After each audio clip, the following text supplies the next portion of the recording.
মুআজ বিন জাবাল রাদিয়াল্লাহু আনহু তিনি বলেন, রাসূলুল্লাহ সাল্লাল্লাহু আলাইহি ওয়াসাল্লাম আমাকে 10টি কালিমা ওসিয়ত করেছেন বা 10টি কথা আমাকে ওসিয়ত করেছেন। তিনি বলেন, ক্বালা লা তুশরিক বিল্লাহি শাইআ ওয়া ইন কুতিলতা ওয়া হুররিকতা। মুআজ বিন জাবাল রাদিয়াল্লাহু আনহু বলছেন, নবী সাল্লাল্লাহু আলাইহি ওয়াসাল্লাম আমাকে যে 10টি ওসিয়ত করেছেন তার প্রথমটা হচ্ছে, তুমি আল্লাহর সাথে কাউকে শরীক করবে না যদি তোমাকে জ্বালিয়ে দেওয়া হয় অথবা হত্যা করা হয়। লা তুশরিক বিল্লাহি শাইআ, আল্লাহ পাকের সাথে বিন্দু মাত্র কাউকে শরীক করবে না। ওয়া ইন কুতিলতা ওয়া হুররিকতা, যদি তোমাকে হত্যা করা হয় অথবা তোমাকে পুড়িয়ে ফেলা হয়। 1 নাম্বার। 2, ওয়ালা তাউক্কান্না ওয়ালিদাক, তুমি তোমার পিতা মাতার অবাধ্য হবে না। ওয়ালা তাউক্কান্না ওয়ালিদাইক, তুমি তোমার পিতা মাতার অবাধ্য হবে না যদিও তারা তোমাকে তোমার সম্পদ এবং পরিবার থেকে বঞ্চিত করে। 2, 3, ওয়ালা তাতরুকান্না সলাতাল মাকতুবাতা মুতাআম্মিদান, কোশ্চিনকালেও কখনোই, ওয়ালা তাতরুকান্না এখানে তাকিদ দেওয়া হয়েছে, অর্থাৎ কোনো অবস্থাতেই তোমার উপরে যে ফরজ সালাত আছে এটাকে ইচ্ছাকৃতভাবে ছেড়ে দিবে না। ওয়ালা তাতরুকান্না সলাতাল মাকতুবা মুতাআম্মিদান, ইচ্ছাকৃতভাবে কখনো তোমার উপরে যে ফরজ সালাত আল্লাহ পাক নির্ধারণ করেছেন এটাকে কখনোই ছেড়ে দিবে না। কারণ অন্য হাদিসে আছে যে মান তারাকা সলাতা মুতাআম্মিদান ফাকাদ কাফার, যে ব্যক্তি ইচ্ছাকৃতভাবে ফরজ সালাতকে ছেড়ে দিল সে ব্যক্তি কুফরি করলো। অনেক আলেম বলেছেন সে ব্যক্তি মুসলিমদের লিস্ট থেকে নাম কাটা পড়ে গেল, সে কাফের হয়ে গেল। এটা অনেক আলেমের বক্তব্য। আর এই হাদিসের মধ্যে নবী সাল্লাল্লাহু আলাইহি ওয়াসাল্লাম বলছেন ফাকাদ বারিআত মিন জিম্মাতিল্লাহ, যদি কেউ আল্লাহ রাব্বুল আলামিনের জিম্মায় থাকতে চায় সে যেন ফরজ সালাত আদায় করে। যদি ফরজ সালাত ছেড়ে দেয় সে ব্যক্তি আল্লাহ পাকের জিম্মা থেকে মুক্ত হয়ে গেল। ফাকাদ বারিআত, আল্লাহ পাকের যে জিম্মা, নিরাপত্তা, এখান থেকে সে মুক্ত হয়ে গেল যদি সে ফরজ সালাত ছেড়ে দেয়। 4 নাম্বার, ওয়ালা তাশরাবান্নাল খামরা, কোনো অবস্থাতেই মদ পান করবে না। ওয়ালা তাশরাবান্নাল খামরা, কোনো অবস্থাতেই মাদক দ্রব্য সেবন করবে না। ফাইন্নাহু রাসু কুল্লি ফাহিশা, কারণ এটা যত রকম ফাহিশা কাজ আছে, যত ফাহিশা নোংরা কাজ আছে এর রস মানে মাথা। যত রকম পাপ আছে পৃথিবীতে, ফাহেসা কাজ আছে, অশ্লীল কাজ আছে, এর মাথা হচ্ছে মাদকদ্রব্য সেবন করা। 5 নাম্বার, ওয়া ইয়াকা ওয়াল মাসিয়াহ, যত রকম কবিরা গুনাহ আছে এই কবিরা গুনাহগুলো থেকে হে মুআজ তুমি বেঁচে থাকবে। কারণ আল মাসিয়াতু হাল্লা সাখতুল্লাহ, কারণ মাসিয়া বা আল্লাহর অবাধ্যতা আল্লাহর ক্রোধটাকে হালাল করে ফেলে। মানে আল্লাহ পাক রাগান্বিত হন যখন মানুষ কবিরা গুনাহে লিপ্ত থাকে। আল্লাহ পাক আমাদের সবাইকে কবিরা গুনাহ থেকে বাঁচিয়ে রাখুন, আমিন।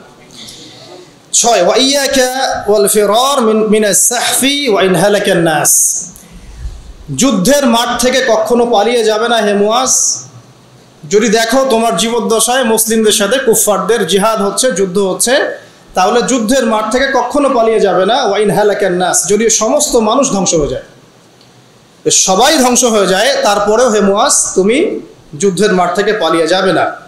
এটা 6। 7, ওয়াইদা আসাবান নাসু মাউতুন ওয়া আনতা ফীহিম ফাসবুত, যদি দেখো যে তুমি এমন একটা জনগোষ্ঠীর মধ্যে আছো যেখানে মহামারী দেখা দিয়েছে, যদি দেখো যে এমন একটা অবস্থায় তুমি আছো যে মানুষের মধ্যে মহামারী দেখা দিয়েছে আর তুমি সেখানেই অবস্থান করছো, ফাসবুত, তাহলে সেখানেই থাকো, এখান থেকে অন্য কোথাও যেও না।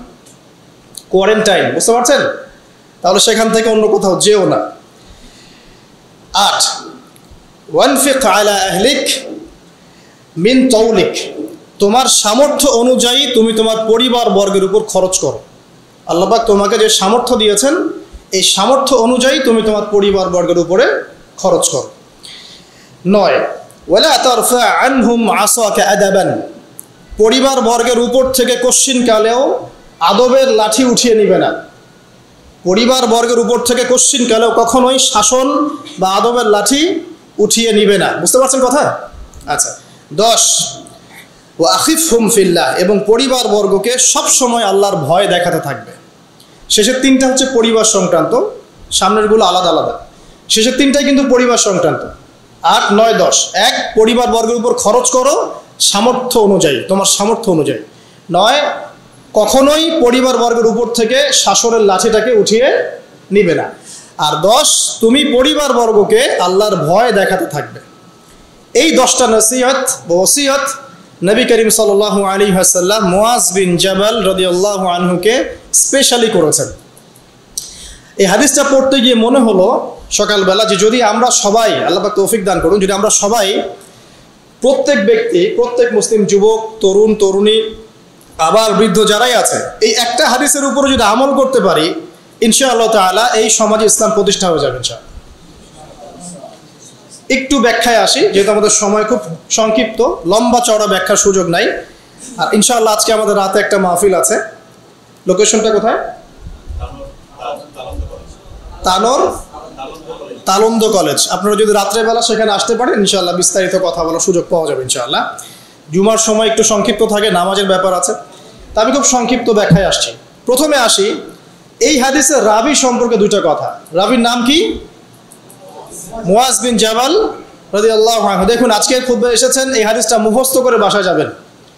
এটা খুতবায় আসেন জাস্ট আমাকে দেখার জন্য, বা আলোচনা শুনলে শুনলাম, না শুনলে নাই, এই টাইপের নিয়তে আসলে কিন্তু আসলে কোনো ফায়দা নাই। হাদিসের রাবি সম্পর্কে দুটো কথা বলছি। মুআজ বিন জাবাল রাদিয়াল্লাহু আনহু এমন একজন সাহাবী যিনি ছিলেন তরুণ, যখন তার সামনে ইসলামের দাওয়াত পেশ করা হয়েছে, ইয়াং সাহাবী, টকবগে রক্ত, ওই অবস্থায় ওই বয়সে তিনি আল্লাহকে চিনতে শিখেছেন, দেন এন্ড দেন মুসলিম হয়ে গেছে। বায়াতে আকবা কুবরা নামক একটা বায়াত হয়েছে, যেই বায়াতটা মূলত মক্কা থেকে মদিনায় হিজরতের পটভূমি তৈরি করে দেয়। সেই 75 জন সাহাবীর মধ্যে মুআজ বিন জাবাল রাদিয়াল্লাহু আনহু ছিলেন অন্যতম প্রধান। ইসলাম কবুল করার সময় তার বয়স ছিল হয়তোবা 19 থেকে 20 বছর। আর আপনি আমাদের জেনারেশনের 19-20 বছরের যুবকদের দিকে একটু তাকিয়ে দেখেন, আর মুআজ বিন জাবাল রাদিয়াল্লাহু আনহুর দিকে তাকিয়ে দেখেন। 6 জন সাহাবী ছিলেন স্পেশাল, যারা নবী সাল্লাল্লাহু আলাইহি ওয়াসাল্লামের ওহী লেখক ছিলেন, অর্থাৎ কোরআন সংকলন করতেন, হাদিস সংকলন করতেন। তার মধ্যে একজন হচ্ছেন মুআজ বিন জাবাল রাদিয়াল্লাহু আনহু। তিনি ছিলেন জাহেদ। জাহেদ মানে হচ্ছে দুনিয়া বিমুখ, দুনিয়া নিয়ে তার এত পেরেশানি ছিল না, টেনশন ছিল না। এখনকার যুবকদের মেইন চিন্তা কি? দুনিয়া না, স্ট্যাটাস, চাকরি, বাড়ি, গাড়ি, সুন্দরী বিবি, এই তো। মুআজ বিন জাবাল একজন জাহেদও ছিলেন। জাহেদ মানে বলা হয় দুনিয়া বিরাগী, দুনিয়াকে তিনি প্রয়োজন মনে করতেন, এর ভিতর ডুবে থাকতেন না কখনো, অথচ তিনি একজন তরুণ মানুষ ছিলেন। একটা হাদিস এসেছে, হালাল হারামের মধ্যে এই উম্মতের সর্বাধিক জ্ঞান যাদেরকে দেওয়া হয়েছে তার মধ্যে মুআজ বিন জাবাল রাদিয়াল্লাহু আনহু একজন। তিনি 18 হিজরিতে ইন্তেকাল করেছেন এবং তিনি অত্যন্ত সুদর্শন ছিলেন, চমৎকার বাগ্মী ছিলেন, মানে খুব চমৎকার করে কথা বলতে পারতেন, জনগণকে বোঝাতে পারতেন। আল্লাহ পাক আমাদেরকে তার মধ্যে হওয়ার তৌফিক দান করুন, আমিন। এবং তিনি জাফর ইবনে আবি তালেব রাদিয়াল্লাহু আনহুর দিনী ভাই ছিলেন। মানে দিনী ভাই কেমন? যখন মুহাজির সাহাবীরা হিজরত করে মদিনায় গিয়েছে, তখন ওইখানকার সাহাবীদেরকে বলা হতো আনসার সাহাবী, যারা আওস এবং খাজরাজ গোত্রের ছিলেন।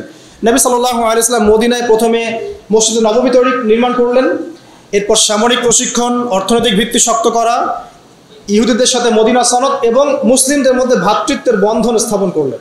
এক সাহাবীর সাথে আরেক সাহাবীর দিনী ভাই সম্পর্ক করলেন। মুআজ বিন জাবাল রাদিয়াল্লাহু আনহু ছিলেন জাফর বিন আবি তালেব রাদিয়াল্লাহু আনহুর দিনী ভাই।